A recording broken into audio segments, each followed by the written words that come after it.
السلام علیکم ورحمۃ اللہ وبرکاتہ۔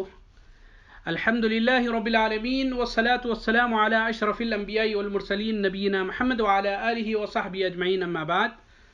محترم سامعین، پچھلے درس میں نے آپ کے سامنے وہ چیزیں ذکر کی تھی جن سے روزہ نہیں ٹوٹتا، تو آج کے درس میں ہم جانیں گے وہ کام جو روزے دار کے لیے جائز نہیں ہیں۔ مثال کے طور پر جھوٹ۔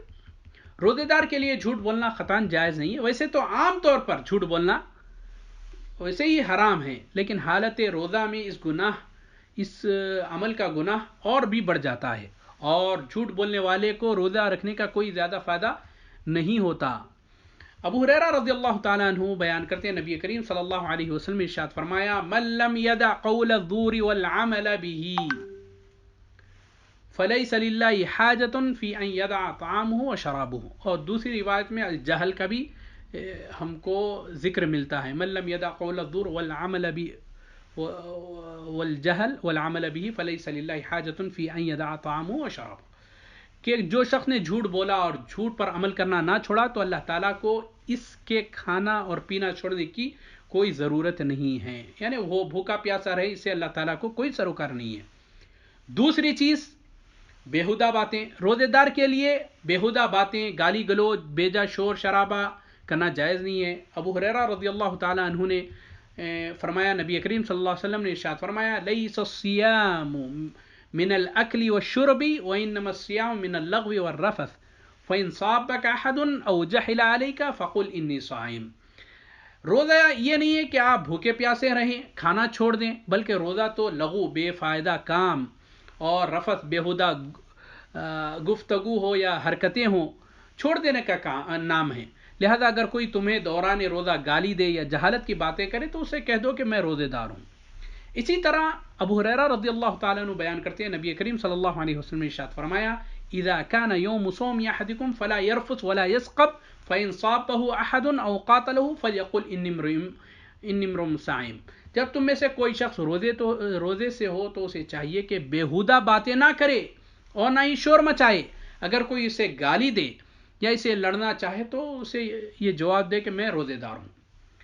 محترم سامعین، اسی طریقے سے میں نے پچھلے درس میں بھی ذکر کیا تھا آپ کو، درس نمبر 5 میں، کہ نوجوان اگر آدمی ہیں تو اسے بوس و کنار، اپنی بیوی سے بوسہ دینے سے بچنا چاہیے، کہ روزے کی حالت میں اور بوسہ دینا، بغل گیر ہونا، یہ عام طور پر تو جائز ہے، لیکن جو شخص اپنے جذبات پر کنٹرول نہ رکھتا ہو اس کے لیے جائز نہیں۔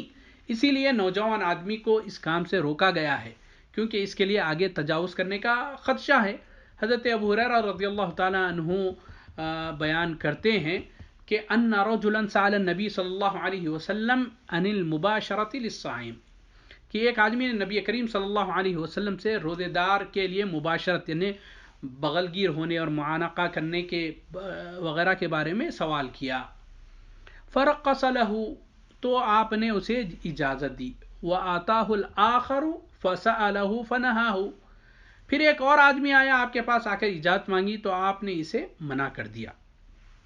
فإذا الذي رقص له شيخ والذي نهاه شاب، تو حضرت ابو ہریرہ رضی اللہ تعالیٰ عنہ بیان کرتے ہیں کہ جس شخص کو آپ صلی اللہ علیہ وسلم نے اجازت دی تھی وہ بوڑھا تھا، اور جسے منع کیا وہ نوجوان تھا۔ اس حدیث سے یہ بات واضح ہو رہی ہے، جس شخص کو اپنے نفس پر ضبط اور اپنے جذبات پر کنٹرول نہ ہو، وہ اپنے بیوی سے اس قسم کے کام سے بچا رہے۔ اسی طریقے سے روزے دار کو جن چیزوں سے بچنا چاہیے ان میں سے ایک ہے ناک میں پانی ڈالنے میں مبالغہ کرنا۔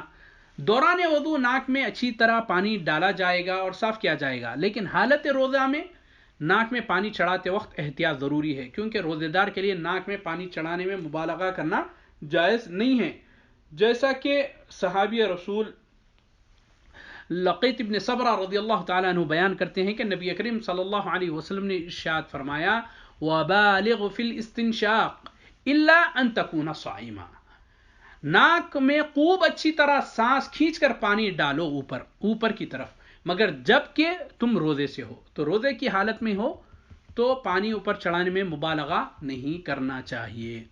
محترم سامعین، یہ چند چیزیں تھیں جس سے روزے دار کو احتیاط برتنی چاہیے اپنے روزے کے درمیان، اور اس کا خاص خیال رکھنا چاہیے.